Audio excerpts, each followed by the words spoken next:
Well, we are watching the fate of the world right now, at least the fate of the United States here on Redacted, as we watch what the heck is going to happen with the Trump judgment as that looms right now. Obviously, the fate of Donald Trump is in the hands of the jury right now, so we're keeping our eye on that. We're going to keep our eyes on what happens there in New York, but we're also going to be covering a lot of other stories here tonight on Redacted. So welcome in, everyone. I'm Clayton Morris. I'm Natalie Morris. And we're going to be talking about how Democrats are in a freak-out mode right now over President Biden. And there's been a number of rumblings by a lot of Democrats over the past couple of months as to whether or not President Biden would in fact be on the ticket at all for the Democrats heading into the fall. And would he be on the election? Would he be the person that the Democrats would put up to actually run?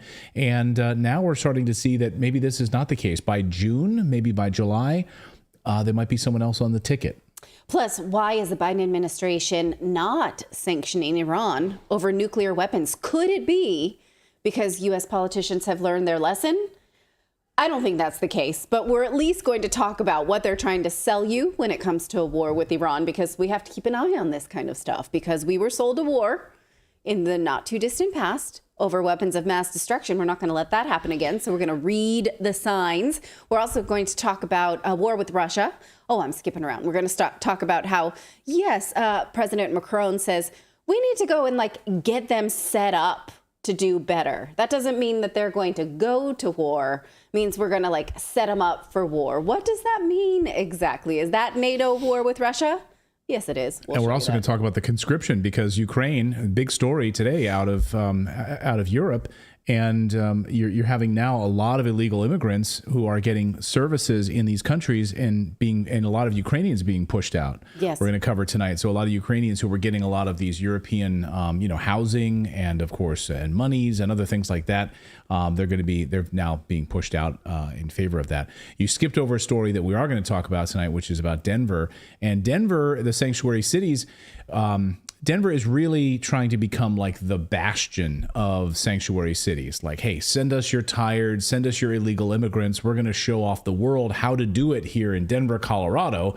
That's what they're saying. We're going to show you the new handbook that they've just released, and they're handing it out to other cities around the country. So welcome in to the big show tonight. We got a lot to talk about. Good to see all of you guys. David is back. David is currently working on a new studio right now, so he's in the dark.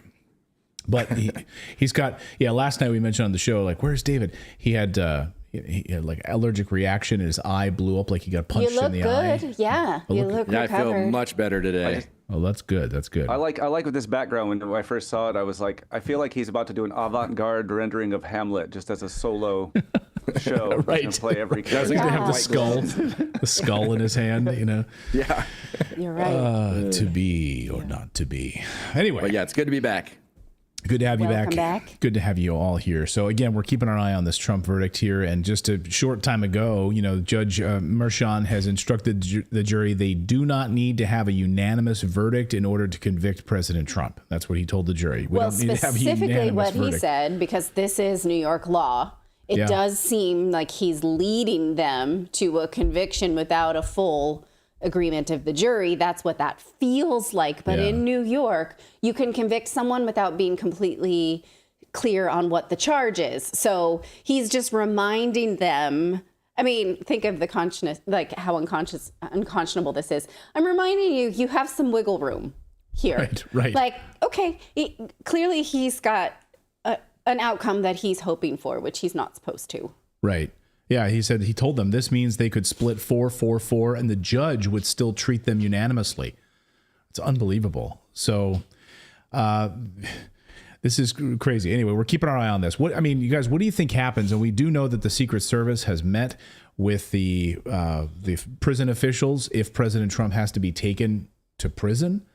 What that would look like. It's unbelievable. If I've seen a lot of people sort of conjecture online saying, if he does go to jail, he will then win all 50 states. Yeah. Really? Is that what's... I've said it before. They are going to try to keep him from becoming president. They are going to do everything they can to keep him from becoming president of the United States again. Yeah. And we've been over this case at length, and this is the thinnest case that they've got against him. We've talked about it many times. Some of the other cases, something might stick, but the fact that this turned criminal and that it's just so, it's turned out to be so biased, it's terrifying for the rest of us, because it means if they want you, they can make the spaghetti stick to the wall. Yeah, I am Jobin over on Rumble says, I'm not even a Trumpster, but this whole thing is a joke. Yeah, and it makes me very uncomfortable to think about what message it sends about the law and going out after your adversaries, and the fact that the Democrats seem so comfortable with it because they've riled up their base so much to hate him that they have support inside of Washington. So, yeah. Well, also, you have both sides fighting, too, and Biden has just as much of a criminal record, if not more, and yet they ignore that. They ignore, the Tara Reade incident. They ignore everything that Biden does, but they're so hell-bent. And so it's like, it's got people so divided because the Trump side knows about the Biden side, and they're fighting for that, and then the Biden side wants Trump indicted. So it's just like, it's like the Civil War is here. It's just like we've been saying, it's ideological. And, people know the truth of what's going on with Biden, but nobody is admitting it on that side. No, and the mainstream media is not going to cover it. They're not going to talk about it at all. But they will talk about this, which is President Biden. And they are talking about right now how Democrats are freaking out. So nothing happens in Washington, D.C. by coincidence, nothing. So when Politico last night ran a story called Dems in Full-Blown Freakout over Biden, this is not a coincidence. The timing should raise all of our eyebrows. I've got some bushy eyebrows and I raised them up. Why? Why would the timing of this article come out? Well, a few months ago, we started hearing from Democrats off the record. Of course, they don't want to go on the record and admit this, saying that the party would replace Joe Biden on the ticket in June or prior to the Democratic National Convention. They are not going to let this guy run, against RFK Jr., against Donald Trump. They're not going to. He's losing. He's losing badly right now. And NBC News also saying the very same thing, asking the very same thing. Could Democrats replace Biden as their nominee? And they're saying it's nearly impossible, but you're telling me there's a chance.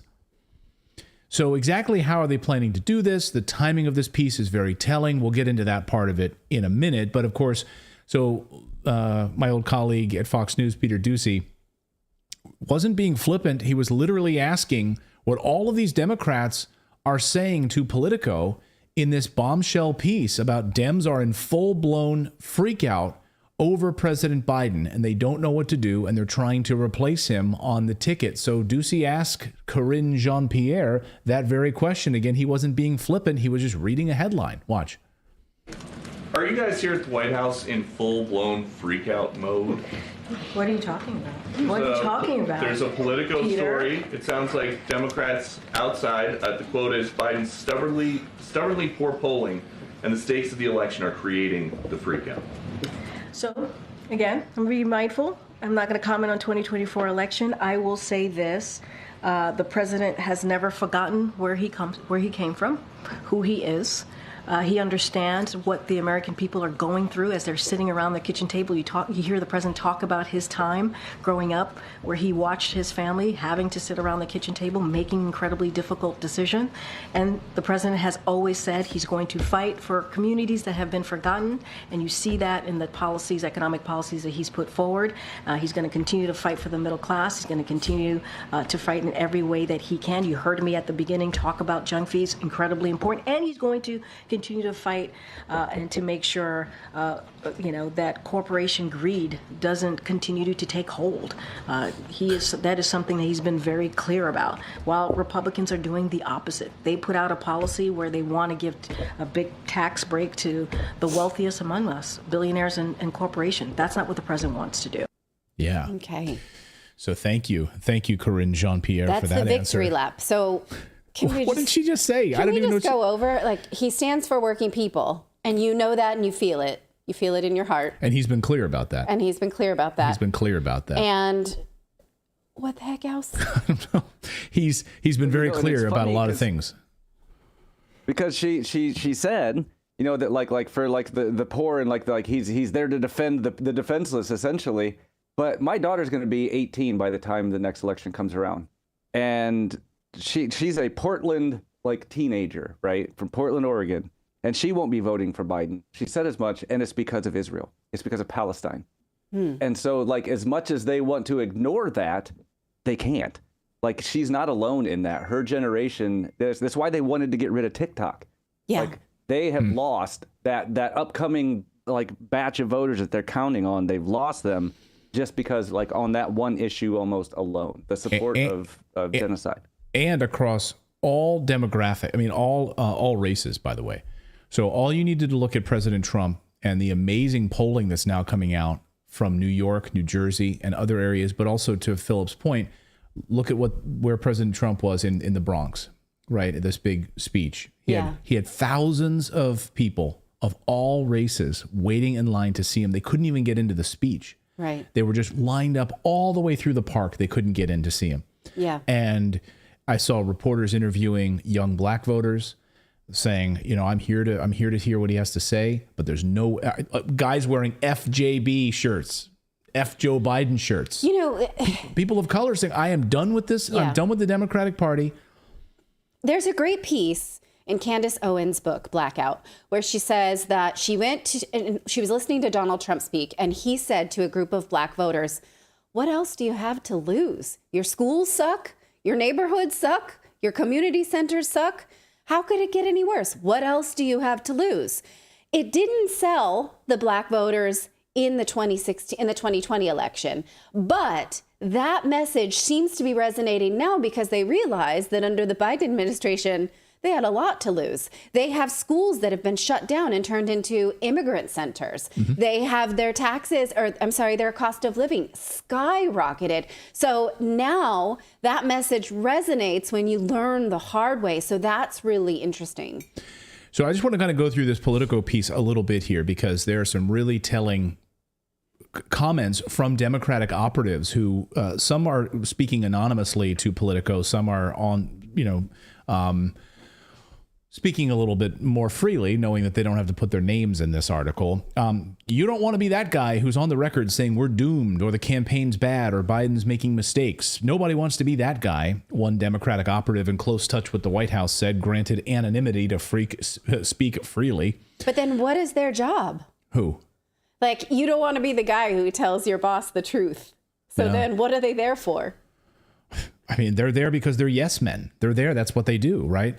But Biden's stubbornly poor polling and the stakes of the election are creating the freak out, this Democratic operative said. This isn't, oh my God, Mitt Romney might become president. It's, oh my God, the democracy might end. Really? Okay. So wait a minute. Just to be clear. So President Trump or RFK Jr. becoming president of the United States, democracy would end. First of all, we're a republic, but also, I don't know if you've been paying attention to what's happening to the United States of America right now.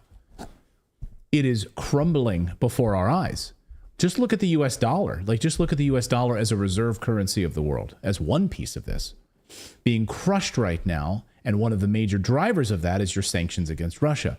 And all of these countries turning away from the United States. This is Biden's policy. That's you could draw a direct line between the Biden administration and the decline of the U.S. dollar. Well, Rachel Maddow is the one who leads the talking points about this, and we've talked about it many times, is that because Trump contested the election and January 6th happened, then that's the direct connection that she makes to the fact that he wanted to subvert democracy. Never mind the fact that the Democrats sold us this lie about Russiagate for so long and told us that we had an illegitimate election in 2016. But she says because there is any question of the 2020 2020 election, they don't believe in democracy and will work to pull the rug out from under it. So it's a very hypocrite. I'm just telling you the talking points so that you can be ready when someone stupid says something stupid like that. So be prepared. Watch Rachel Maddow to be stupid and then be prepared to speak to stupid people. That's basically what we're saying. That's why you watch Redacted. Right. For a lot of people. Not to be stupid. Yeah. Yeah. Hopefully. I want to point out too that I think that this is the reason that they're really trying to keep Trump from being able to run is because they know at this point he has the support that there's no way that they could convince people in this next election in 2024 the same way they did in 2020 that Biden got 81 million votes and Trump got 76 million. Yeah. There'd be no way that they can prove that, and even Democrats at that point would be like, it'd be impossible. So. It would be absolutely impossible. To Philip's point earlier about all of the young people that have completely turned against the Biden administration, there's no enthusiasm whatsoever at all. Unless they're like, I feel like the people that show up at a Biden rally are, a lot of them are just staged and placed there, paid or, staged, placed there. We know that. In fact, that's been confirmed. That's not a dream.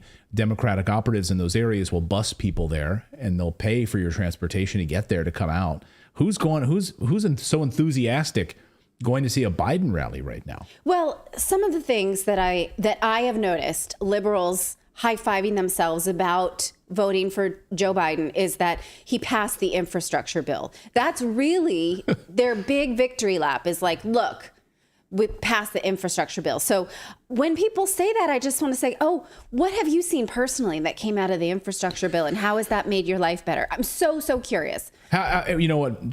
To her credit, what's her name on ABC News asked Pete Buttigieg that very question on Sunday and said, so this massive infrastructure bill, we're supposed to see electric car charging stations all over the United States. There's 7 built right now. Yeah. Trillions allocated for this massive electrification of the United States, and she just laughed right in his face. He's like, yes. they're supposed to be built out by 2030. Right. The whole United States covered in electric charging stations, and there's 7 that are built. Go ahead, David. Well, you add on to that, like the big idea that they're pushing is like how great the economy is, but that's just falling absolutely flat because nobody sees it except Wall Street. Yeah. It's like, with prices being what they are, everybody's dollar is going down. They can buy less with it. Everything is much more expensive. And they're like, the economy is great. It's like, right. if the economy is great, it will feel great. And it doesn't feel great. So don't tell me how I feel. Right. It's a total disconnect. That's a great point. Because they'll point to this. They'll point to, manufacturing, real wages, et cetera, in the economy. Wall Street's fine. But of course, people forget when Wall Street's stock and share prices rise when they fire people. They're rewarded by Wall Street when they lay off tens of thousands of people. Their share price goes up. So that's a total disconnect, to Philip's point. People feel it, and they see it every night when they're buying groceries. They're paying for gas. They're paying for electric. Right. And some of the other arguments, I'd love to hear like what people in your workplace say when they're making a pitch for Biden, because what is it that justifies a vote for Biden right now? Again, I hear the infrastructure bill, and I hear just can't let Trump win. That's literally it, is can't let Trump win. And so then when you ask which bit is upsetting you the most, about Trump, it's just a visceral hatred. That's really all they've got.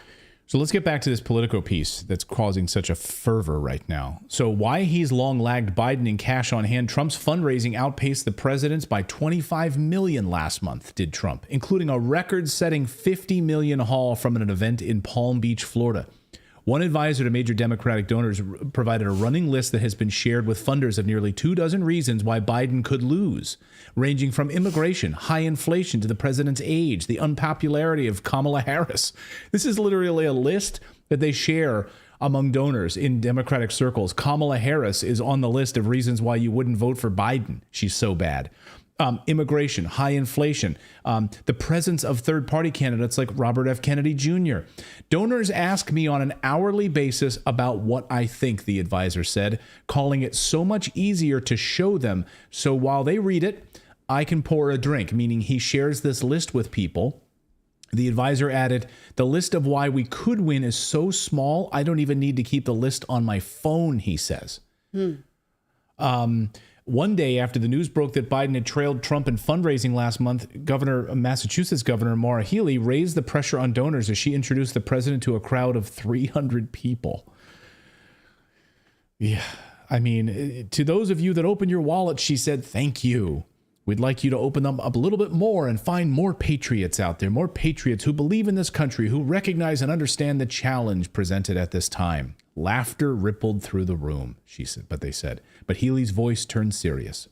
With unusual urgency for Healey, the governor implored the room of high-dollar donors and local Democratic leaders to think long and hard about the stakes of the election. So I love this part.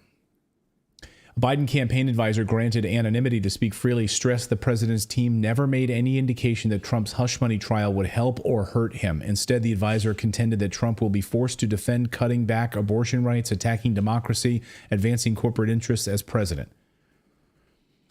And Biden supporters who remain optimistic say they'd rather be him than Trump before rallying around abortion and issues of reproductive rights, Democrats say. We have to run a campaign where honesty, to drive home the message that Donald Trump takes us back to the 19th century. Biden takes us into the 21st century. So they are freaking out. They are freaking out right now because a majority of Democrats approve of replacing Biden with a new candidate. You are the sitting president of the United States. They hate Kamala Harris because she's a fool, and they absolutely dislike the president of the United States. So who can you put in its place? Right now, they're saying, Democrats are saying that whether or not several different candidates could possibly replace him. Of the respondents, 17% said that Vice President Kamala Harris would be a better candidate than Biden, 21%, and 11% said the same about the former First Lady Michelle Obama and Hillary Clinton. They're saying Gavin Newsom, Michigan Governor Gretchen Whitmer, none of them won out with 31%. Oh, none of them. Like none of the above, it won with 31%. So most people think none of these people are any good, and 31% of them would be better. None of them would be better. I just personally don't see the establishment wanting him to replace because they're able to do whatever the hell they want right now. It's like you want the shadow government to have more power. President Biden is perfect because he has no idea what's going on. He can't stand up to anything, so they can do whatever they want. They're passing bills in the dark of night. They're letting people come over the border. He has no idea. He doesn't even know. He thinks the border's fine. Yeah. So yeah, that's right. He's the perfect president for the establishment. Yeah, because he's definitely not running the country. So absolutely the deep state is running the country. But I don't know how in the world he manages to get to November. I really don't. And President Trump has said that if he wants to debate him, he wants him to do a drug test ahead of time. You know? What do you mean, like for speed or something? Yeah, I mean, he said clearly he was hopped up on something when he gave the State of the Union, and he said we don't want him. The word is Adderall. That's the rumor. It's Adderall that he's. And then it wears off after, a while. Yeah, that gets thrown around for both of them. The Adderall thing. Yeah, well, that's been going around since Obama. New Vigil and Adderall. Let us know what you think about this. Who do you think Democrats are going to try to place before the DNC? So the real question is now, we got word this afternoon actually about the plans for the DNC that they're going to try to do a remote vote so that he won't even have to go to the Democratic National Convention, that they'll remotely do it ahead of time and allow him to become the nominee for the Democratic Party. They'll do it remotely, and they'll likely cancel the Democratic Convention in Chicago, where it would be an absolute disaster. And they'll try to blame this on Hamas, by the way. They're like, we're going to probably, we're going to have to cancel the DNC because of pro-Palestinian or pro-Hamas supporters who are going to destroy Chicago with all these protests. Don't fall for it. Don't fall for it. They don't want... Who created Hamas? Right. Well, first of all, we created them. Israel created them. We fund them. So that's garbage. But what's more hilarious, of course, is what's going on, the race war right now that's happening inside of Chicago, which is the illegal immigration. All of the illegal immigrants that are in Chicago right now fighting tooth and nail against the native population of Chicago. That's what they don't want a light shined on right now, is that the war that is coming to Chicago. It's not Hamas. It's not pro-Palestinian protests. Don't fall for it when you're watching MSNBC and they start telling you, well, they had to cancel the DNC because these pro-Palestinian protesters. Don't fall for it. You're smarter than that. That's the rhetoric they're about to use when they cancel the DNC and they phone in President Biden as a remote candidate who will become the new DNC choice for the Democratic nominee. Well, never let a good crisis go to waste. You know, you can take it as an advantage. Well, it's funny you say that because that's Rahm Emanuel of Chicago. Oh, right. That was his famous saying in Chicago. So never let a good crisis go to waste, even in Chicago, home of Rahm Emanuel. All right, we've got more news to get to here. We're going to talk about war with Iran. The Biden administration is apparently letting Iran off the hook, according to the Wall Street Journal, over their nuclear weapons program. Okay, really? We'll talk about that. We're also going to talk about the city of Denver, Colorado, and why they are trying to be the leading example of what it's like to allow illegal immigrants to take over your city. They've put together a new handbook that they're handing out to other sanctuary cities and democratic cities across the country. Here's the step-by-step process to welcome illegal immigrants into Denver. We'll show you all of that in a minute. But first, we're going to tell you about our friends over at Mack Weldon, which is one of my favorite clothing brands. I wear their t-shirts all the time. I absolutely love my Mack Weldon t-shirts. You know, guys tend to think looking sharp means starchy Oxford, stiff chinos rather than effortless comfort, but it's possible to have it both ways. Mack Weldon makes timeless apparel with modern performance fabrics for guys who want to look and feel sharp without sacrificing comfort. From their light as air underwear, which I love, to their innovative anti-odor t-shirts, versatile and comfortable pants, Mack Weldon has a full range of clothes that never go out of style. They are fantastic. I mean, I really love their pants. I love their shorts, but my favorite things are their t-shirts. I always buy a few of those, and they last very, very long time. In fact, I have a couple of my blue Mack Weldon shirts that I've been wearing for 6 years now. Yeah. And they're still perfect. Usually on Redacted. I do. I usually wear, yes, that's true. When you see when I'm wearing my black or blue t-shirts, they're Mack Weldon shirts, by the way. Anyway, check them out. I want you guys to try them right now and go to MackWeldon.com. Use the promo code Redacted to get 20% off your first order with promo code Redacted. If you need some new underwear, you need some new t-shirts for the summer, try out their fantastic pants as well. Their Ace collection. They're crazy comfortable, but they're sort of like elevated sweatpants. You can't really even tell they're sweatpants. You know, if you have to run out and run some errands, people won't say, "Hey, are those sweatpants?" Say no. They're not going to even see it. They're going to say those look like nice pants.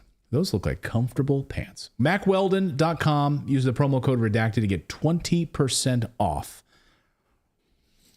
Well, the Biden administration is letting Iran off the hook for nuclear weapons, or are they? That's what the Wall Street Journal is reporting. Could this be, not because the Biden administration is soft on Iran, but because the U.S. has never actually found evidence of Iran's nuclear program, despite launching a cyber attack on them, despite looking under every single couch cushion they can think of? Now, this photo here is very misleading because they're telling you that this is Iran's supreme leader, Ayatollah Ali Khamenei, looking at a model of a nuclear facility in Tehran in 2023.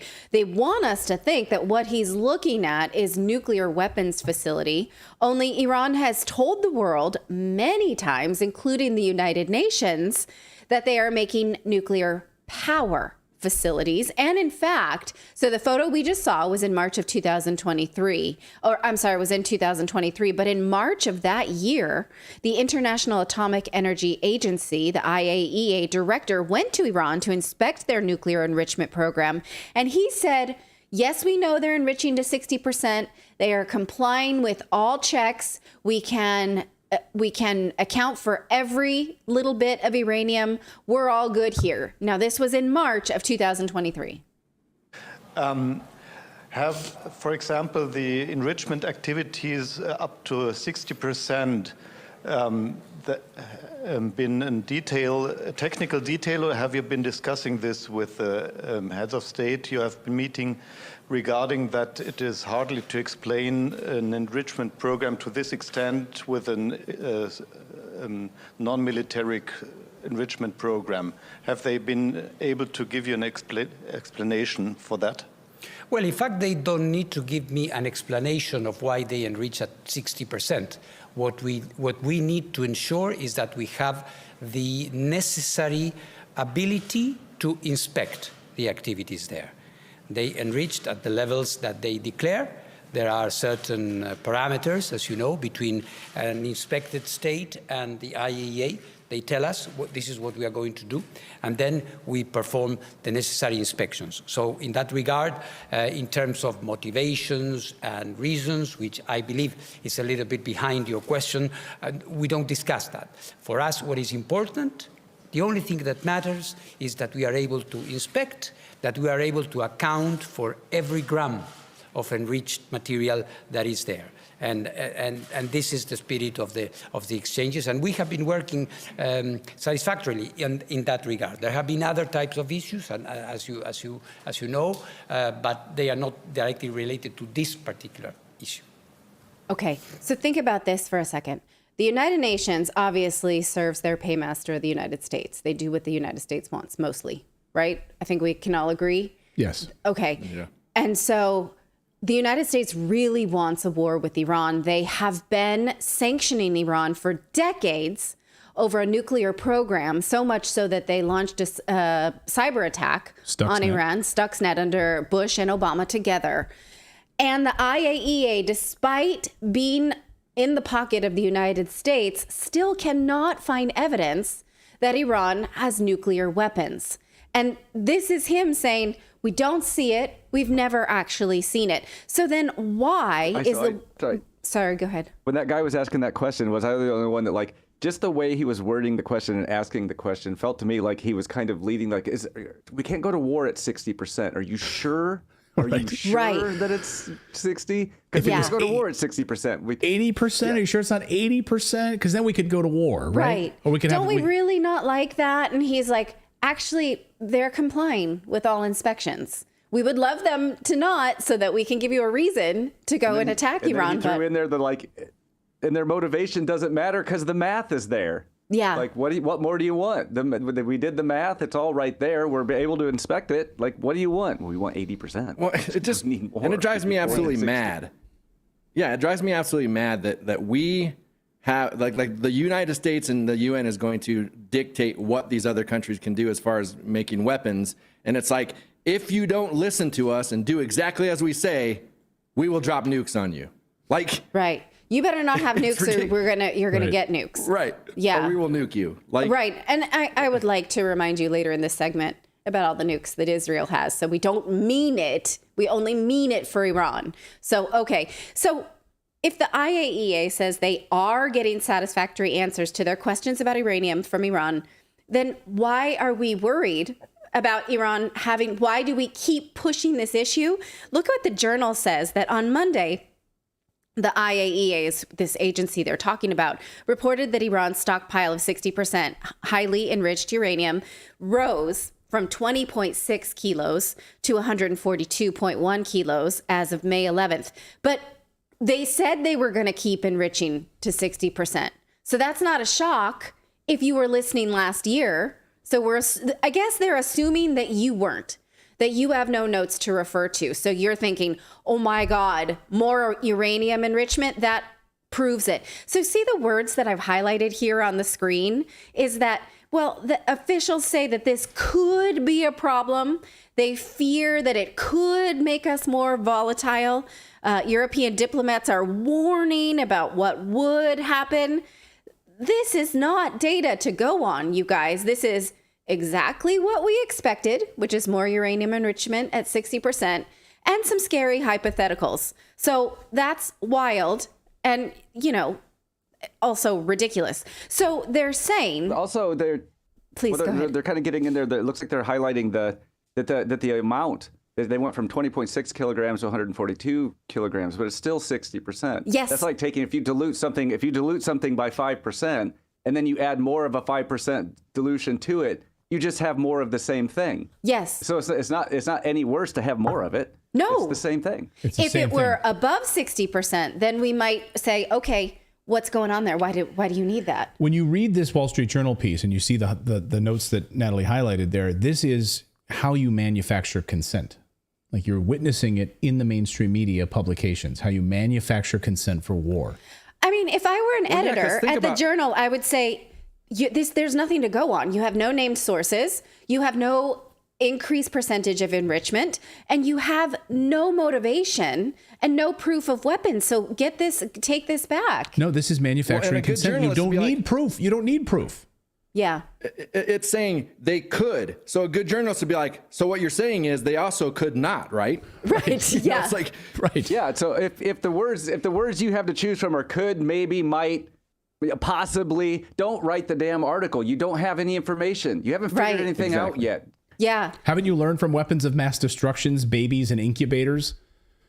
You know, getting an entire country to go to war and kill 1 million people and spend tens of trillions of dollars on completely destabilizing the Middle East. Right. So what are they trying to program you here? What are they inviting you to believe? Is that Iran could be really scary. We don't have proof. We've been looking for 2 decades, but it really could be. So just brace yourself, because if we have a war with Iran, you know we're going to support Israel. That's what they're eventually supporting, that warming you to. That if this gets ugly and Israel's done some bad things, they've killed some diplomats, they've killed some global leaders, and they've bombed some embassies. But look, there's this hypothetical that Iran's the bad guy. We didn't find it, even with our own Stuxnet cyber weapon. But you got to be warm to the issue that if we need to pounce on Iran, that's what we got to do if Israel demands it. Snowy in our chat, thank you for your $10 super chat, says, why aren't Israeli nuclear weapons inspected? Bam. They're funny. Yeah. What's amazing about that, too, is that Dwight Eisenhower warned John F. Kennedy about Israel getting nuclear weapons. It was not well known. It was actually secret.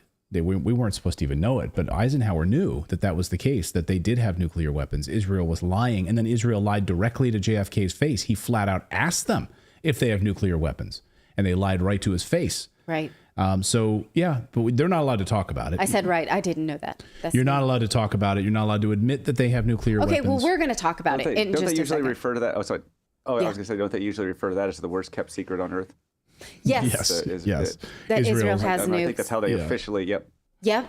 I would just like to go over quickly, though, how much we have tortured the people of Iran with sanctions of mass destruction, going on no evidence that they've ever had nuclear weapons. And this comes from this super evil book called The Art of Sanctions. This book is flat out diabolical, but the author tries to make the case that sanctions against Iran during the Obama years worked, he says, better than any sanctions programs against Iraq, because he did it better, obviously, and because Saddam Hussein was such a crazy person that those sanctions would never have worked, because Saddam Hussein was such a pathological weirdo, basically. Leave out for a second that Saddam was a CIA asset and there was no weapons of mass destruction. The fact that the U.S. also launched the world's first government-led cyber attack against Iran's centrifuges with Israel, by the way, Israel helped us do that, may be the explanation for why those sanctions worked, or the fact that they just never found proof, even though they've been looking. I don't know. What do you think? Also, Iran never retaliated for that cyber attack. But here is what this author high fives us collectively, is that the result by most measures was a tremendous success. He's super happy about doing this to the Iranian people. Iran's economy went from GDP growth of 3% to a 6.6% contraction between 2011 and 2012. And unemployment and inflation remained in the double digits. That's awesome. We tortured them by making sure that people couldn't feed their families, couldn't buy antibiotics, making sure that people did not actually raise themselves out of poverty. That feels good, right? We're happy about doing that. There's so many people that they're like, oh, just put sanctions on them. Like it's just this, passive thing that they do. And they don't understand that children die. People die under sanctions because they can't get things that they absolutely need to survive. So it like is an antibiotics. act of war. It absolutely is. Or insulin or things like that. Mm-hmm. It's pure evil. And if you want to read about the mindset of someone who literally is evil like that, then read that book, but get it from the library so that guy doesn't make any money. Randy in our chat says, are you guys seriously supporting Iran? No, but I'm saying that the same way nobody was supporting Iraq but there were no weapons of mass destruction. What we're saying is, do you want to be led into a war? Do you want Americans to die in the Middle East for something that they're manufacturing consent over? Just like weapons of mass destruction in Iraq. Right. There were no weapons there. We have not found the nuclear weapons in Iran. Do you still want to buy that bullshit? That's what we're asking you. If you do, go ahead. But again, the proof is not there. Right, because you're basically having an opinion like, oh, you guys are supporting Iran, but when there's nothing there supporting that they're doing anything wrong, why would you want to just willy-nilly support sanctions and support evil things that are happening to innocent Hurting their people if it's not true? Right. And think about it this way, because if another global power decided that the American government was evil, which they could easily do, and then they decide that you and me as American voters and American citizens need to suffer, how would you like that? How would you like the other side? I mean, we care because we're humans. I think that's why we care. I think watch Jeffrey Sachs' great interview with Tucker Carlson over the past few days. It was part of his members only exclusive. I think it's now maybe public. I'm not sure. But anyway, Jeffrey Sachs lays out all of these wars that we've been dragged into, these fake wars with using false flag events and lying to the American people to bomb and destroy Syria, to go into Serbia, right? To destroy, to bomb Belgrade. And for 78 days, carry out a war, a NATO war in Belgrade to try to create Kosovo out of thin air, basically. Right. So we can build military bases there. I mean, how many more times are we going to be lied to? Like, you might hate Iran. That's up to you. You can hate Iran. You can hate China if you want to. But do you want Americans to go there and die? What are they doing to you right now? What is Iran doing to you right now? We have a wide open southern border in the United States, where you have tens of thousands of illegal immigrants coming across the border right now, and many of them on the terror watch list coming into the country from countries that we've literally bombed and destabilized. Like President Trump said the other day, why the hell are we bombing Yemen? Right. Well, now we have Yemenis coming across the southern border in the United States. Yeah. I mean, even go back to World War II. Like, the United States has been able to convince people that the Russians, who lost way more than America did in that war, and were the ones that actually liberated the Jews, that they're the bad guys, and people still believe it. NATO was created because of that, because they wanted Russia to be an enemy when they weren't. Propaganda is very, very strong, and there's a lot of stupid people. But on this show, we don't suffer fools. And that's why you watch the show, and hopefully we can have a conversation about these things. But at the heart of it is, we don't want to go to war. We don't want Americans to die in the Middle East because of some fool's errand that the deep state wants us to believe. Right. Do we say, oh, well, we really should have supported Saddam Hussein when we were being lied to about weapons of mass destruction? No, Saddam Hussein killed people for the CIA. My love for that person is not really very strong, but we tortured that country based on a lie. I remember what that felt like, and I'm not going to do it again. If you want to, go ahead, or find me some proof that the nuclear enrichment program is for weapons. Those are your two choices. Do it if you want, because you think that feels good, or find the proof. That's all you got. Otherwise, F off. Brett Green in our chat says, Clayton, I am ticked also. I'm furious about it. And we're being lied right into another world war right now. Iran is a part of this nexus that they're trying to bring us into war against Russia and Iran and to take control of the Red Sea. And they're manufacturing consent in your newspapers to try to make you believe this crap. Yeah. Okay. So let's go back to the point, that awesome super chat about Israel having nukes, because we've known this, like Philip says, is the worst kept secret in Washington. And how did we know this? I want to remind you of the story of Mordecai Vanunu. He was a whistleblower from Israel who worked in nuclear bomb factories and revealed this in 1986. And then what happened to him? He spent 18 years in prison, even though he violated no law on the books in Israel. He says he was subjected to extreme cruelty, including solitary confinement. In Israel, they call him a traitor, and they have never let him leave. But Amnesty International has spoken out on his behalf as what they call a prisoner of conscience. He was released from prison in 2004, but put back in several times for what they called violating his parole. He has sought political asylum many times in Norway, and the Norwegian government decided against it at the last minute because they worried about making enemies of Israel. He sought asylum in Sweden, same story. He's been trying to leave Israel for all these years, now over 20 years, but the High Court continues to prevent that. So all this to say, we know that Israel has nukes, and we know that it's torturing and violating the human rights of this whistleblower.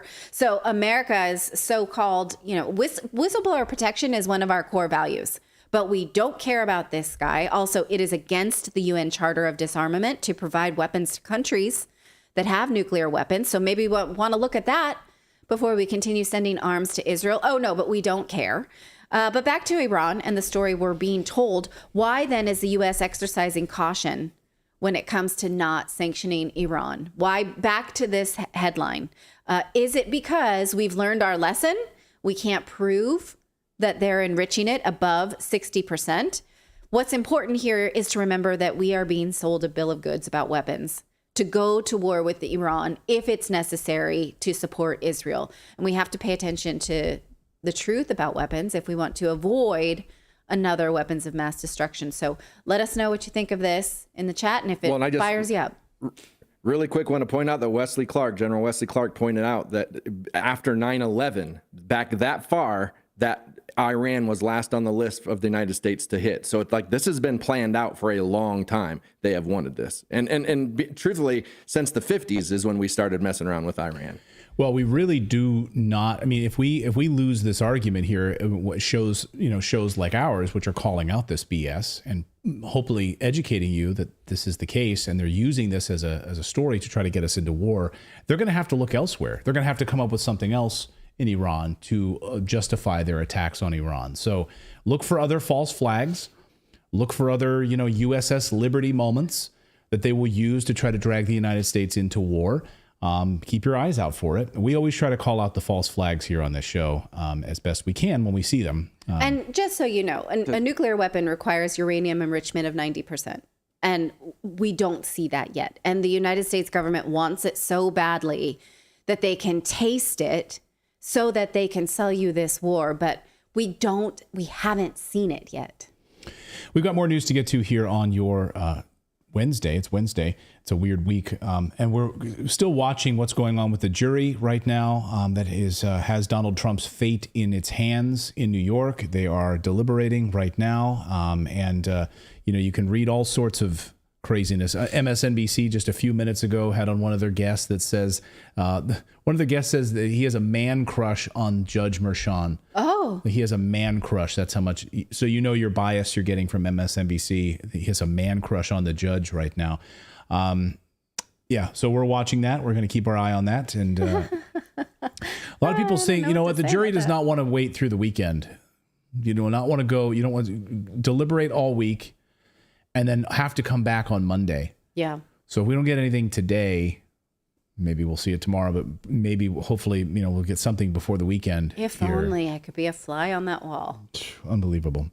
We're going to be looking at that. We're also going to be talking about war with Russia, and European leaders right now are kicking out Ukrainians. They welcome them with open arms into Europe, right? Here, come, you get housing and we'll give you some money as well. But now, because of all the illegal immigrants from other countries, they're being kicked out, being sent back. This is also part of Ukraine's conscription rules for young men. They need more men to throw into the meat grinder to kill. And that's what NATO wants right now. So all these Ukrainians are being kicked out of Europe. We'll tell you what European countries are doing that. But first, we want to tell you about our friends at American Financing, because in today's economic climate, many of us find ourselves facing the challenge of managing our monthly expenses. High credit card interest rates can trap you in a cycle of debt with balances that persist month after month. All of us know what that feels like. And paying only the minimum each month, then it could take years to become debt-free. If you're a homeowner, though, you can tap into your home's equity and help you eliminate high-interest credit card debt.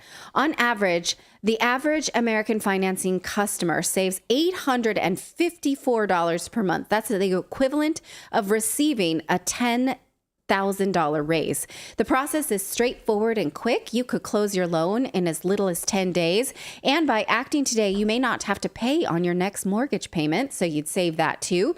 It costs nothing, so see how much you can save. And really, this is what wealthy people do, is they take a bad financial product and they switch it out for a good one.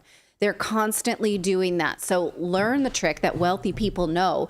Take your bad high interest products and swap it out for a better one. And learn how to do this. Rinse and repeat. So this is your opportunity to learn if it works for you. So go to americanfinancing.net/redacted. One more time, that's americanfinancing.net/redacted, or you can call them at 866-890-8434.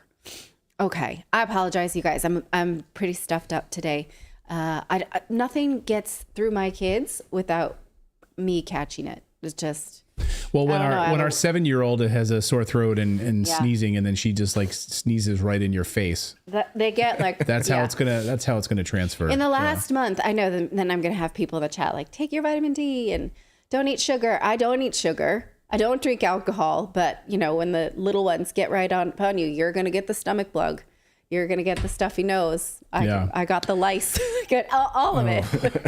All right. Maybe that's the issue. Maybe you should just start a daily regimen of whiskey and you'll never get sick. Maybe Just that's whiskey. it. Yeah. Maybe I should start drinking. Yeah, start drinking. And get outside and get some sun. Yeah. Have whiskey outside in the sun. Okay. You should do that. That'll stay cure away you. from the kids. Yeah, David was you had some crazy like allergies, and everyone's like, David, you got to get some honey, local honey. Make sure you're doing that and taking a teaspoon of that every day to help with the allergies. So Yeah. you got to do that. You got to do that stuff. Well, I'm keeping the 7-year-old, so Yeah, can we give her away? No, okay, I'm gonna keep them, but this is just you get a good viral load if you're the mama. And they get right up on you, so comes with it. Frankly, as a man, as a father, you get that too if they cough right in your face. The lice didn't jump onto your hair. I just we don't need. But I just block them. I'm not embarrassed. That's what kids. He's like, don't talk about lice. It's that Dapper Dan, the Dapper Dan cream that he puts in his hair. It's a repellent. I don't put anything in my hair. This is just water. It's just water from the shower. Just water? Yeah, I don't put anything in my hair. It's just Do you know it's a misnomer that only dirty people get lice? Lice actually like clean hair. Why are you doing that? Because it's gross. I don't want to talk about it. It makes me. Why should I be embarrassed? We have I don't little care if you're kids in a embarrassed. school. I get gross by it. All of a sudden, he feels like he's got bugs crawling on him. Yeah, I don't like know. it. My cockroaches, anything like that, I can't stand. I don't have cockroaches in my hair. All right. We're many. All right. Okay. All right. Sorry if we made you uncomfortable. No, just me. The last segment made me uncomfortable about war, but the cooties. Watching the whatever. Trump stuff, I mean, I love these headlines. They're like evidence against Trump in hush money cases. Overwhelming evidence, says CNBC. Prosecutor tells jury in closing arguments. The headlines: Trump judgment looms. Verdict as soon as Thursday. Bad boy behavior during courtroom set off the jury. Bad boy behavior turned off the jury is the headline. Did you speak with the jurors? Right. Did you speak with the jurors? No, but they reported a lot on their body language. So a lot of people were pissed at Michael Cohen. Yeah. And Stormy Daniels. They were like, ugh, these guys, I didn't see those headlines. Did you read that right. little thing that I sent up from Nick Sorter? Did you read that? Yeah, we talked about that at the beginning of the show. We mentioned that briefly at the beginning of the show, but I'll just reiterate it again here. Judge Merchan told the jury they do not need unanimity to convict. They don't need a unanimous decision. They don't need to unanimously decide on which laws he's violated. 4 of 7. Four jurors could agree on the first crime, falsifying records. 4 on the second, tax violations. 4 on the third, federal elections violations. And Merchan would still then count that as a unanimous guilty verdict from the 12-member jury. So across all of these different counts, the first crime, the second crime, the third crime. And yes, the Secret Service has been meeting with the police for the transfer if he is convicted, what that would look like, taking him right to prison. Can you imagine? Is that even the Secret legal? Service do at that point? Yes. I don't know. This is unprecedented. I mean, we've never had a situation like this. They have to stand outside the jail cell the whole time? I don't know. Right. Like, are the Secret Service going to be in Well, are they going to be worried about an Epstein situation? Yeah. Being murdered like Jeffrey Epstein was? Right. Or a little shower situation. At least he'd, be safe from that. Look, think. I mean, President Trump is a germaphobe, okay? It's well known. Like, he'll shake your hand. He wouldn't shake mine, clearly. After after what we've just discussed. Like, put a plastic bubble around you. But and he would never do it in front of me. I'm a real person. It was well known. Weiss only likes real hair, so it was well known. I mean, he would shake my hand, but and then he would immediately run to the bathroom and wash his hands. No, he would, but he would. I think he had like some hand sanitizer that he would shake hands all the time and do that and everything. So can you imagine him being in a jail?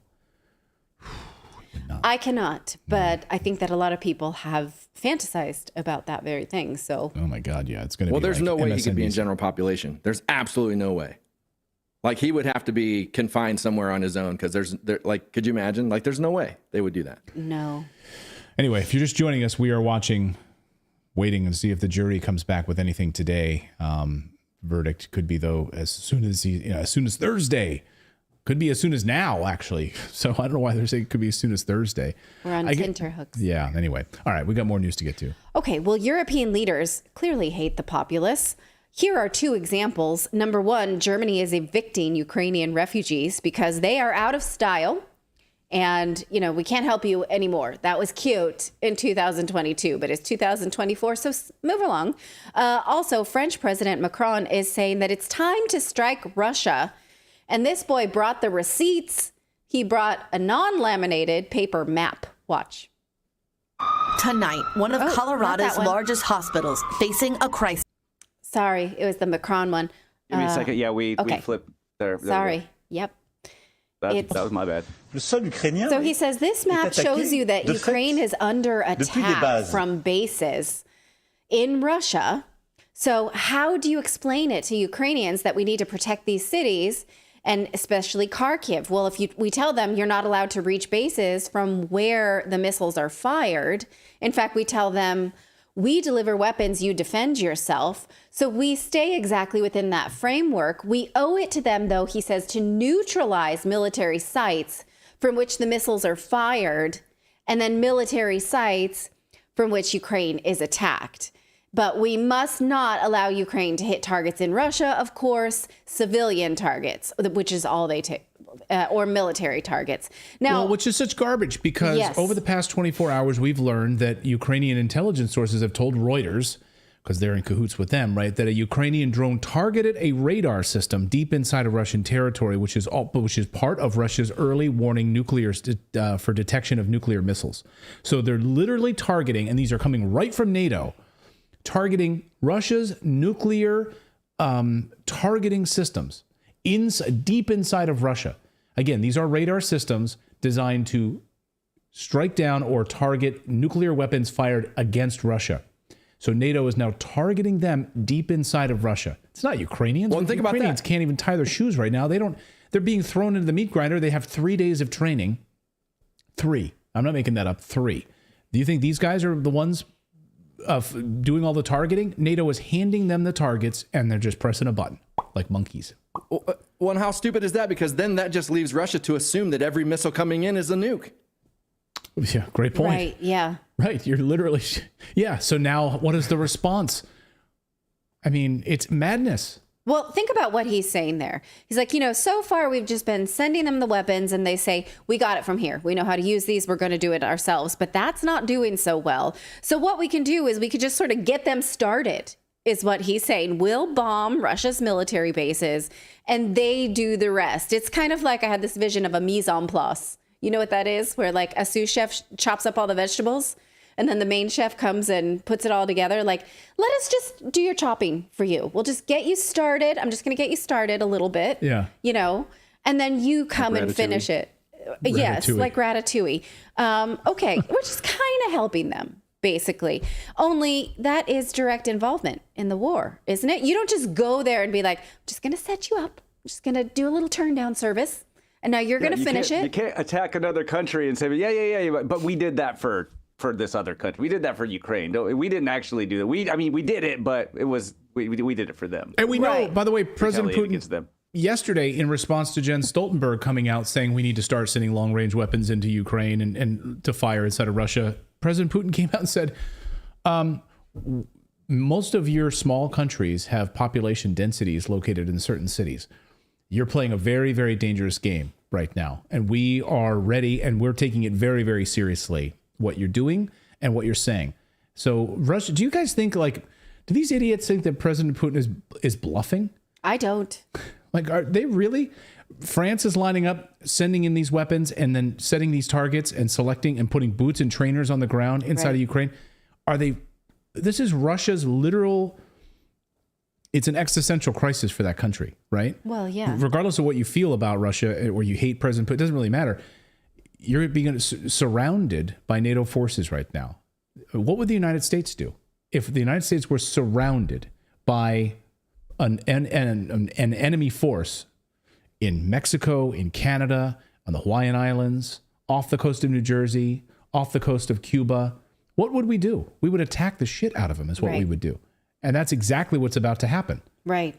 Okay, so we lose our shit and attack people that attack us when we're in their country. So, let alone our own. We're so mad that our people in Syria, our American forces that are in Syria illegally, are getting attacked. We're like, see, we're leaving attack us. We're leaving our came forces here. vulnerable in Syria. Why the hell are forces in Syria? You're not supposed to be there. It's an illegal occupation. Never mind. Anyway, go ahead. Okay, let's refer to this crazy prop piece that Macron brought. I had to zoom in on the map because I don't speak French. And also the fact that he's just holding up a color-coded piece of paper is kind of funny. So let's zoom in on it and see what he is asking us to sign off on. He wants NATO countries to go into Kharkiv. That's sort of what I gather from this, even though the war is not there. So let's take a look at the current war. I can bring maps too. That's fun. So this is from Russian state media, RIA. What I've circled there is Kharkiv. That is not where the war is. So if you're saying, well, we could just, help them out with the war is where the red is and probably where the dark gray is in short order. That is the territory that's contested. That's the territory that Ukraine asked for money to take back. That's where the battle is. But what you see here is all the blue dots. No, let's leave that one, the last one up. The blue dots there is where Ukraine is striking. Why are they not striking where the war is? That's weird, right? The red is where Russia is. Russia is now putting military bases and military equipment in Kharkiv. They didn't before. Take a look at this map from just March. This map is today. This one here is March. They're not in Kharkiv. Russia's not even along that northern border. They're holding the line where the war is. So why then does Europe and European leaders want to bring their forces and fight Russia where the war is not? That's weird, right? And then let's look at just how much that all of those lives that have been lost and all of that money that Western nations have sent, how has that gone? Well, let's look at the progress of this map. This is from June of 2023, when we were told a major counteroffensive was starting. And then today, May 29th, well, nothing's happened. What you're looking at is no success on the battlefield at all. So now you see, because they're not succeeding, why they want to cluster the war totally away from where Russian forces are so that they can drag it out. And again, the red here is the territory that asked Russia to come and protect them from Ukrainian army advances. In February of 2022, Russia then moved in March of that year after Parliament voted to approve those mayors' requests. It was not just a whim of Putin. That's a lie. The people in those regions voted overwhelmingly to join Russia again because they asked for that special military operation in the first place. And Ukraine has not been able to gain control. In fact, they continue to lose more territory along the red, which is why now NATO says, well, we don't have to go where the war is because we can't win that. But if we drag it out, we can move it where it's not in Kharkiv, and then we can drag it out for longer. Does that seem weird to you? Does that make any sense to you? Let's go where the war's not, and then start some shit, basically. Well, Yeah. Also, going to Kharkiv and then telling American people that we have really strong defenses. We've spent tens of billions of American dollars to shore up defenses around Kharkiv because, we're worried about Russia coming in that area. And then they build nothing. And they stole the money, which we covered here on the show about a month ago. So all of those defenses that President Zelensky told us about, he said they're very strong. They weren't there. They were stolen, and it was money laundered. Right. So it is easier for the Ukrainians to say they're winning when there is no military for them to fight, there. I suppose. So, but I mean, think about what they're asking you to support here, which is support a military operation where a war is not, while untrained Ukrainian men. So it's like, I mean, if we could put that map up just one more time. So they're saying, NATO is saying, we'll go to Kharkiv. Well, that's not even that risky. They don't have to die. Meanwhile, Ukrainian untrained men will go where the war is in this red territory of the map, and they will have to die. So NATO soldiers should be relatively safe. Let them die. Let the Ukrainians die. Overnight, we saw an interview with, there was a couple of Ukrainian soldiers who were captured by Russian forces, and they had their wrists duct taped, and they were being interviewed, and they said, "Where did you come from? How did you get here?" And they said, I was working. I was going to my job. I was dragged off the street by the conscription, the people snatchers. I was taken to some facility. I didn't even know where it was because I was blindfolded. And I was in a warehouse, basically in a training facility for like 3 days. And then I was brought here. And he didn't even know what town he was in. He didn't even know what town until the Russians told him what town he was in. The Ukrainians aren't even telling them where they're being sent to. They're just being thrown out there. That's awful. And he said, I just learned where we are because you told me where we are. Right. So now that Macron has used this map and to sell us the idea of going to the war, are you sold? What kind of crazy person would want that? Well, this crazy guy, I guess. So what do you think? Your map looks way more legit than his, I just got to say. Oh, well, my map came from Russian state media. So, I don't take, and I use that map so that we can, and I usually cross-check it with the Ukrainian official war map, and usually they are spot on together. There's like a little bit of difference between the Russian one and the Ukrainian one, because they don't mark Crimea. But I'm talking about where strikes have happened over the past 24 hours and troop movements. They're usually very, very similar. Yeah, there's a little bit of favoritism each side, but for the most part, they're pretty similar. Right. And we kind of check them back and forth between the two sources. Yeah. Just so, it's not like. And because because this map that Macron is putting up, even that seems to show he wants to put forces again where the war is not. Like, let the Ukrainians keep dying. So anyway, please don't pretend that you care about Ukrainians, Macron, or any other NATO leader, or you would make a serious bid for peace. But instead, Ukrainians are now being kicked out of their refugee homes in Germany. According to German newspaper The Bild, Ukrainians have to vacate apartment for asylum seekers. Well, wait a minute. Aren't they asylum seekers? No, actually, because they were given special citizenship allowance when they got to Germany, because Germany was being so nice to these white-skinned refugees. But now Germany is kicking them out. 1,700 Ukrainians have to leave their apartment in the next few weeks. And because the district says they urgently need it for asylum seekers from Syria, Afghanistan, and Turkey. And those people have real asylum benefits and the Ukrainians do not. So where do you think those people will go? Well, it would be super nice if we could negotiate for peace so that they could go home, but we're not really interested in that. So now they're on their own for housing. So anyway, if you were the kind of person who was super excited about being kind to Ukrainians but did not ever consider peace, well, that kind of fell flat, right? Poked a lot of holes in that. So let us know what you think of this and whether or not you're going to swallow this poison juice of war. Coming up here on the show, we're going to talk about Denver as a sanctuary city. They are handing out a handbook now for other sanctuary cities on how to bring illegal immigrants into their cities. Because Denver has done such a stellar job of this, bringing in tens of thousands of illegal immigrants. We'll talk about that. But first, our friend of the show, Peter McCullough, Dr. Peter McCullough from the Wellness Company. He's been leading the charge in this fight right now, not mincing words when it comes to what is coming our way. Bird flu is the next disease X, he said in a recent podcast conversation. McCullough has elaborated that not only is bird flu the next planned pandemic, like we saw with COVID, but it's confirmed to be a human-manipulated gain-of-function strain of the virus. And to the surprise of absolutely no one, a former Gates Foundation director is the current director of the USDA Poultry Research Lab in Athens, Georgia, where the manipulated strain originated. You can't even make this stuff up. But what do we do? Well, according to Dr. McCullough and his world-renowned colleagues at the Wellness Company, now is the time to stockpile meds, which is why I'm so grateful to have a Contagion emergency kit from the Wellness Company. You guys need to get these things. They've got Z-Paks in there, Tamiflu, budesonide, I never can say that one correctly, hydroxychloroquine, ivermectin, all of them right inside of this special Contagion kit that you need to get. So all you need to do, you should have it in your house. Just keep it on your shelf, in your house, in your medicine cabinet. These are all the things we were told we weren't allowed to get.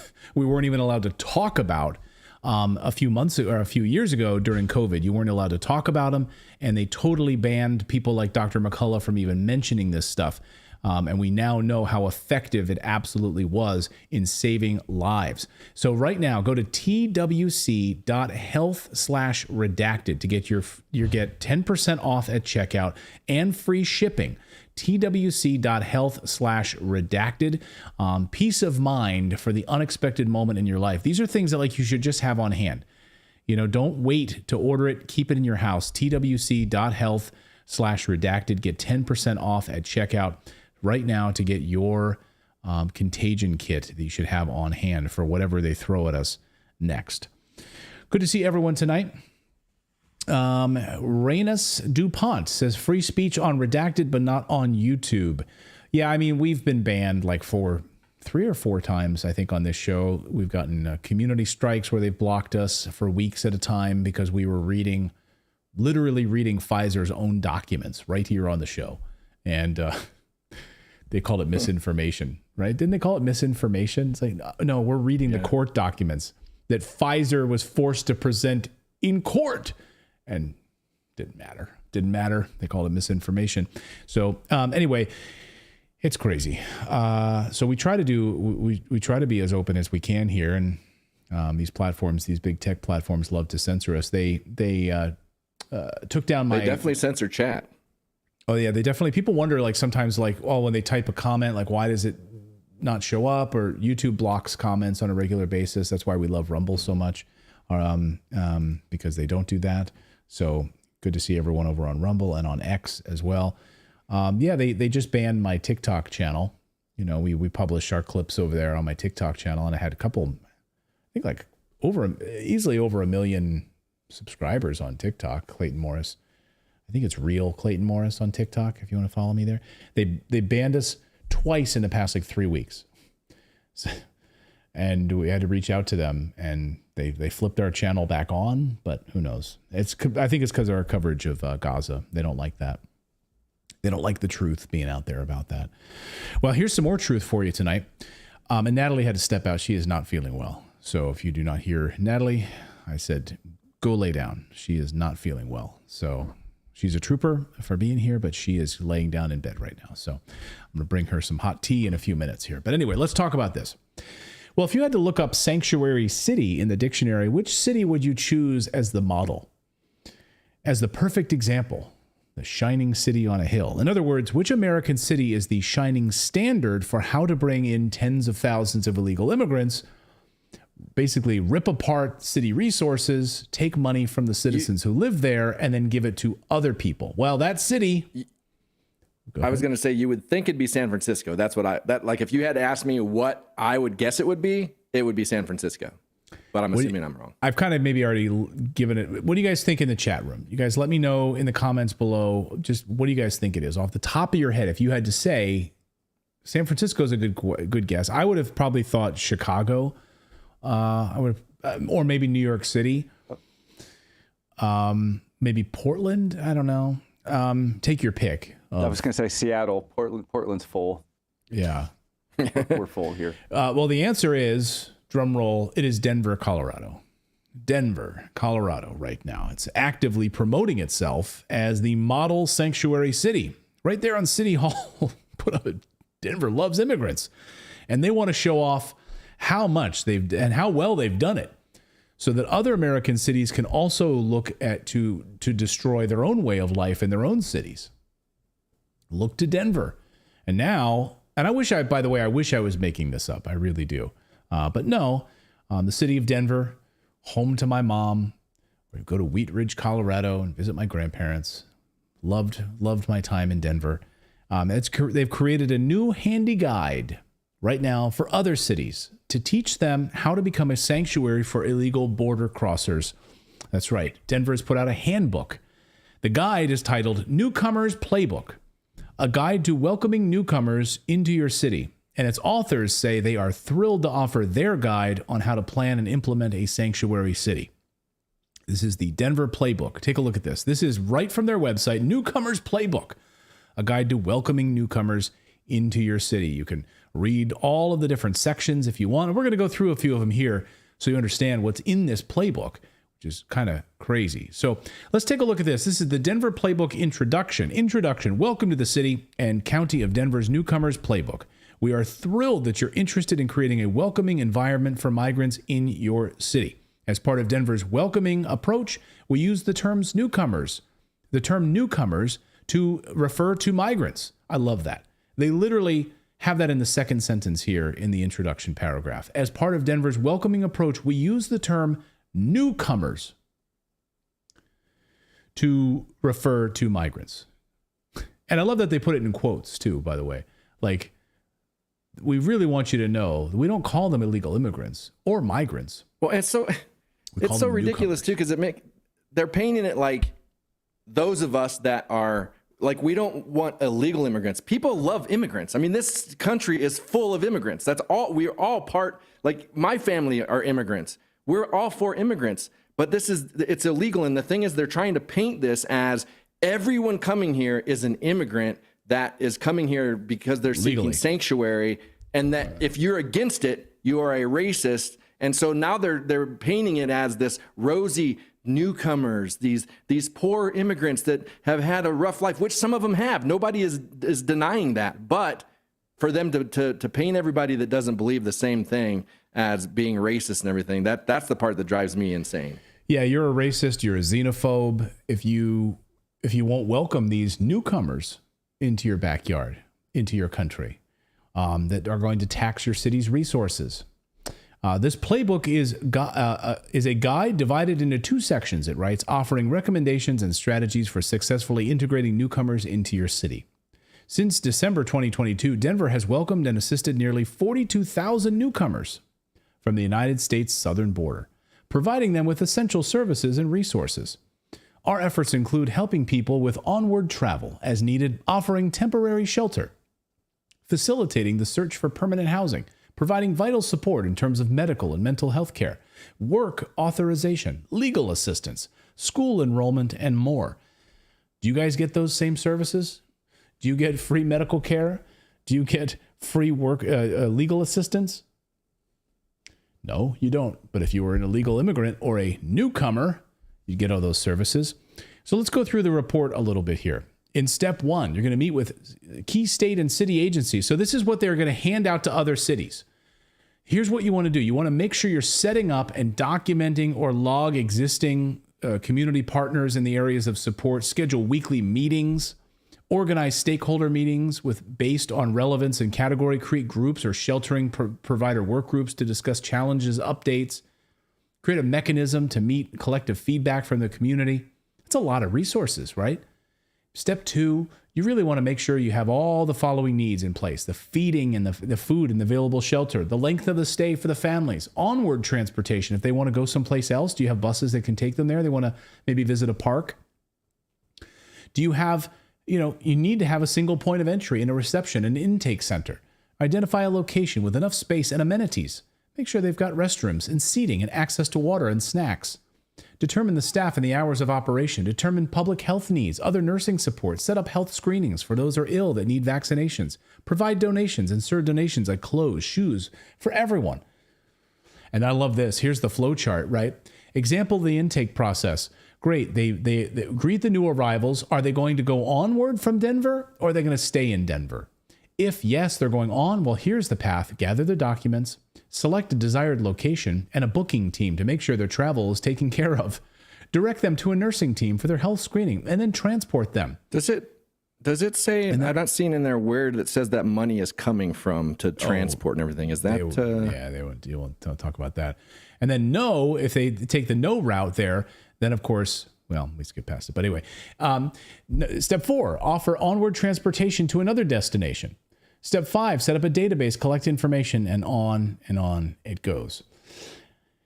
My favorite though, my favorite though is the housing section. So this is, if you don't have housing, you don't have a place to live, they'll take care of that. Of course, they'll take care of all of that. We encourage programs, pursue street outreach programs designed to serve individuals. And here's the housing section. This is the price to house these individuals, over $3,000 per month for a family, and it would cost roughly if cities and municipalities continue to shelter families while they save for move-in costs, they'll spend on average $5,134 for 2 months of sheltering costs during this time. And so they really want to support newcomers with move-in assistance, families and individuals into self-sufficiency, and make sure that they're footing the bill for this. They want to make sure that they have all of this, like a family of 4, the transportation costs and the housing relocation needs, all of that is taken care of. Search for units in your community, affordable housing prices, price points, reaching out to property managers to see if they're interested in participating. And what if they don't have a social security number? Legally, you don't need a SSN to rent in the United States. It says each adult will need to provide a form of identification that can be from the individual's country of origin. And if the application asks if the applicant is a citizen, just mark no, and then put in a local ID number. It really doesn't matter. It's all in their handbook. So if you don't have housing, we need to lean on the residents of Denver to give them housing. As local news has pointed out recently, you can, if you have an extra home, you have an extra room in your home right now, Denver city mayors and right out of their playbook are asking you to dial the phone and, house an illegal immigrant in your house. Watch. Now, if you're interested in learning more about hosting a migrant family, all you got to do is take out your phone, dial 211. It's as easy as that. You're going to be asked a few questions, things along the lines of how long are you able to host somebody? What kind of space are you available to provide? And Kettering says you can expect that phone call to last about 20 minutes. Reporting live in Denver, Nate Pelt, Fox 31. So Texas sent busloads of illegal immigrants to Denver. Because they've been welcoming them, please bring them here, as the mayor has wanted. Denver Mayor Michael Hancock has wanted them. And as a sanctuary city, Denver Mayor Michael Hancock said, that's okay, that they sent them here. They would have wound up here anyway, because we want them to come, basically. What's the plan for taking in these migrants? And what do you think about more buses that could possibly be headed your way? We're going to continue doing what we've always done, take care of the migrants when they get here, help them get where they want to go, and continue to try to be as humane and compassionate as possible. It doesn't change anything. The interesting point about those migrants that came on Abbott's bus, they probably would have ended up in Denver in the first place. So we're going to continue doing what we've been doing. According to the city, over 10,300 migrants have arrived in Denver since December. How does that number compare to previous years? Well, we have not had this influx in the time frame that we've had them now. So 10,000 since December, that's a lot. And it stressed our resources, really challenged us to kind of collaborate, bring in external partners to try to accommodate the challenge that we're trying to meet. So this is huge. Make no mistake about it, we've not seen this level of influx of migrants into Denver at any given time. And I've been mayor for 12 years, so we haven't seen it. And we've been forced to really come together and try to figure this out. We've done it. Yeah. So you have. And that doesn't really sound like you're that supportive. Right. I mean, and by the way, that 10,000, now that number has ballooned, I mean, well over 50,000. So, this was just a short time ago. Just want to know how resources are being taxed. Just look at Denver's hospitals right now. So you're sending out this sanctuary city guidebook for other people to follow in your footsteps. And yet all of your city services are being taxed where Denver residents are being screwed. And this is exactly what's happening to hospitals. Tonight, one of Colorado's largest hospitals facing a crisis. Physicians at Denver Health telling us they treat everyone who comes to the ER, regardless of immigration status or ability to pay. But they're struggling to handle a spike in migrant patients. It's been really, really hard to take care of them, both in terms of their inability to pay, but also just the sheer volume of patients that we weren't expecting. Denver has a population of 700,000 people, and just the last year, nearly 40,000 migrants have arrived.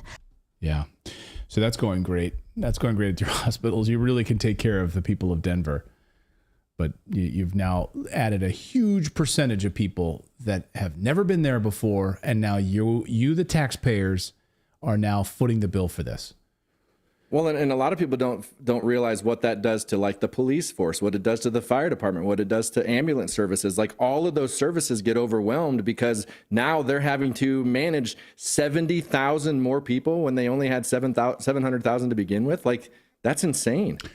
Pano in our chat says, check the amount of burglaries and murders now in Denver. Be curious to see those numbers, how much those have gone up. Well, to David's point, the Denver PD absolutely knows this is exactly taxing their services. Look, Denver to replace police officers with drones for 911 calls amid budget cuts because they've had to cut so much.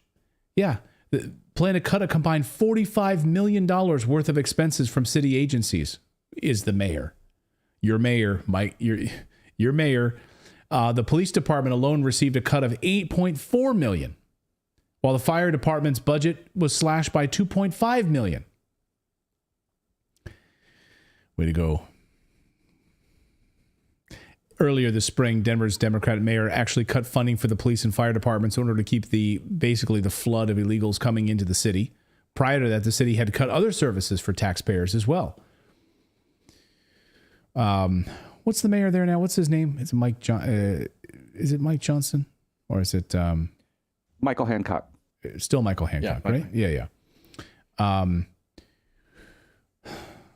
mean, when you have Republicans right now and Democrats who are all on board this uniparty of bringing in these individuals. That's the thing. That's the secret here. Mike Johnston. Yeah, he's the current mayor. Yeah. Mayor. So okay, I just scrolled up and looked at what I saw. Yeah. No, Hancock is So, but he's already cut $45 million. So they're slashing these budgets right now for city services and police departments, firefighters. But they'll put drones. So they'll just send a drone out. Like if you have a 911 call, they're going to send a drone to see if it's legit. If it's legit, then they'll send somebody. But they just don't have the resources right now to send a real human, so they'll just send a drone. Well, I was talking to a person that travels, and they come to close to Denver often, and they used to park in Denver to do overnight camping and stuff, and it was a very friendly area, and she won't even go in Denver now. She's like, many people stay out of Denver. There's more car break-ins. She doesn't feel safe staying in her camper van now in anywhere near Denver. So it's just, yeah. Denver mayor defunds Becoming police San by Francisco. $8 million to take care of illegal border crossers. That was in April. So does this new guide mean that red state governors should start sending more of these folks to Denver? As an example. And what should the next steps be? So many migrants have come to Colorado. What are they going to do about it? They don't have the answers, but they've definitely put together a handy dandy guide that they can send out to other sanctuary cities on how they've done it so well. I have an answer in that little guide where they have that path, like if they're just coming through, and then they have if no. Remove the no section and just keep it on the yes. Right. Just keep them keep flowing. that top line. Yeah, no, but the no and you're out. The no section was crazy. I know we kind of went past it, but the no section is like, fine. If they're not moving on, then make it a comfortable place for them to stay. Make sure they've got housing, food, health assistance, all of that. The people of I decided people of Colorado don't have that. Yeah, if I move, I'm going to go back, I'm going to sell all my stuff, and then I'm going to go down through San Diego, down to Mexico, and I'm going to come up through the border, and I get to go live wherever I want, probably get my rent paid, get some furniture. Yeah. Burn your passport like those guys do at the border. Yeah. Just set your passport on fire. I'll pretend I'm mute. I'll just be like, can't speak. Yeah. Just say you're from the Mideast somewhere. Yep. Osama bin Foster.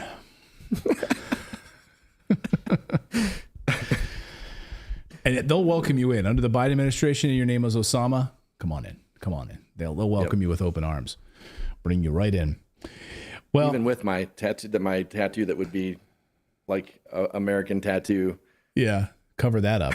Make sure a long sleeve shirt on. Your American flag tattoo, cover that up. He's MAGA.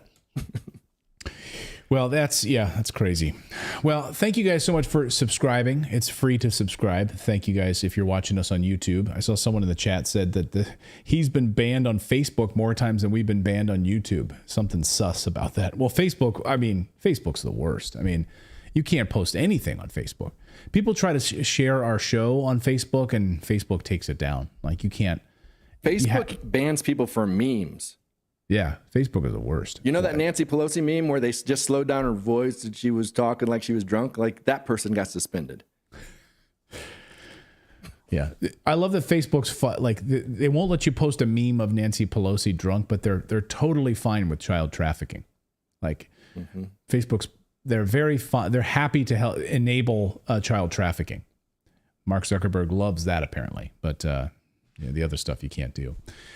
Hey, we have a daily newsletter, although we didn't have it today because, people are pretty sick around here. So it's been a little crazy at the moment. But normally, Monday through Thursday, we do publish the newsletter, and it's free, and it's a great newsletter to kick off your morning over your cup of coffee. And Natalie and I write it together. We're a small operation here. We don't have multinational Politico money or Wall Street Journal money. So it's just a small operation. Again, it's just the 5 of us that work on the staff here. So, but anyway, you can sign up for free. Go to redacted.inc and put in your email address, and you'll receive a welcome email from me.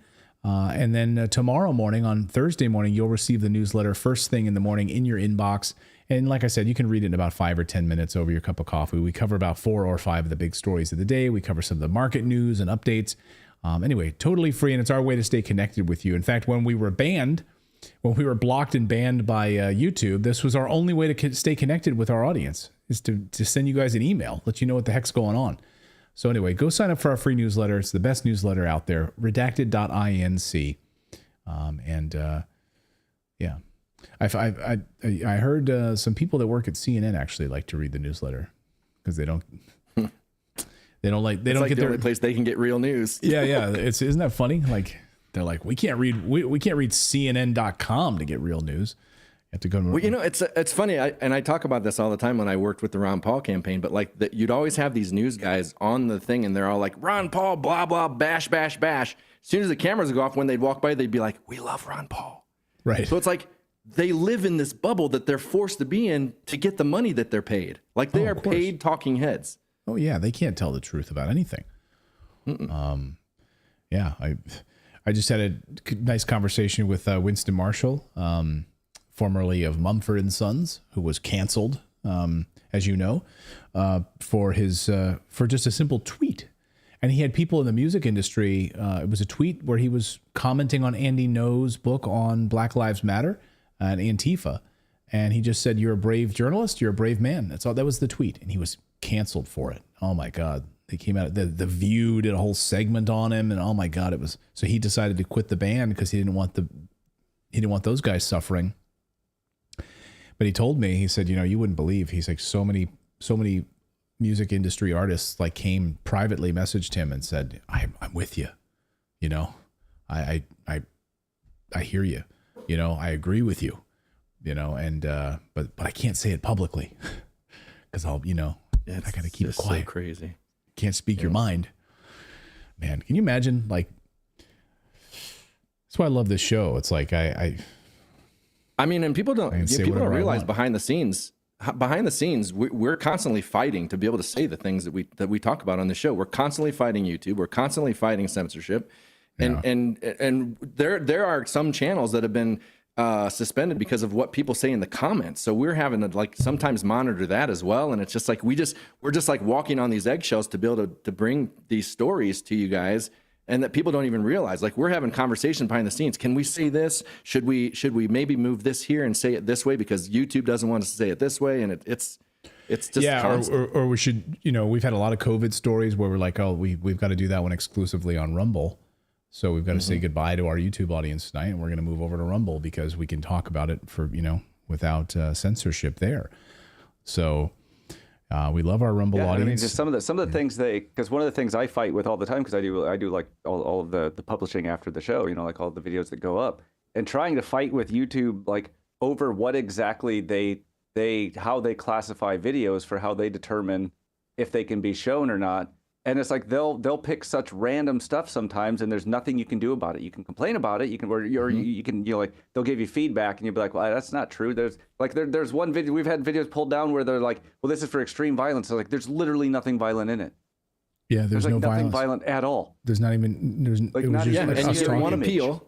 Yeah, you get one appeal, and if it doesn't go through, that's it. Like, you can't. There's nothing else you can do. Yeah, it's brutal. So, we love Rumble.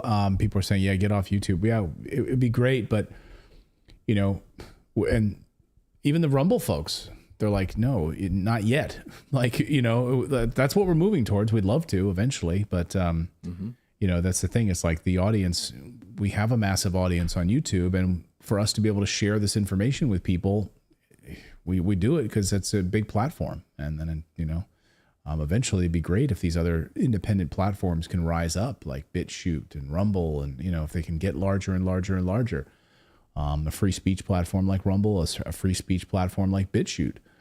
So, and X, I would love for X to have the reach that that YouTube does to reach people around the world. So, because whenever I'm out, I'm traveling. If I'm in London, Dubai, people come up and say, I watch you on YouTube. That's what they say. We watch you on YouTube, Well, and this is not throwing shade at Rumble, but it's just like, even the monetization isn't there yet, because if it was, there'd be a no-brainer. But like, if we didn't do YouTube, we wouldn't be able to afford to do the show. Like, we could not afford all of the stuff that we have to pay in order to do the show. It's not cheap. No, we're building a whole new studio right now. And David, this guy, sends me a text. He's like, we need to order this camera. We need to order these lights. Can you do it? And I'm like, okay, let's look at the spreadsheet. Let's look at the budget. Can we afford it? Can we do it? So it's not cheap to do this show. So anyway, that's a long way of saying, however you watch us, if you watch us on YouTube, great. Please smash the like button. It helps. It's a free show. We don't charge you anything. And Rumble, can you follow us there? Subscribe over there, on X, whatever you do. We need your support. That's all I'm going to say, because we're independent media, and we don't have the billion dollars that people like the Daily Wire, they get funding from places or whatever. We don't have that stuff. We're just independent. So anyway, thank you guys. We really appreciate your support, your subscriptions, your free subscriptions, and your thumbs ups, whatever and if you share it, if you share it on Facebook and then they block it, if you share it on X, whatever. You send an email to someone, hey, watch this show. That helps too. So anyway, much love to all of you guys. Thank you guys so much for joining us tonight on this Wednesday night. Great to have you all here live.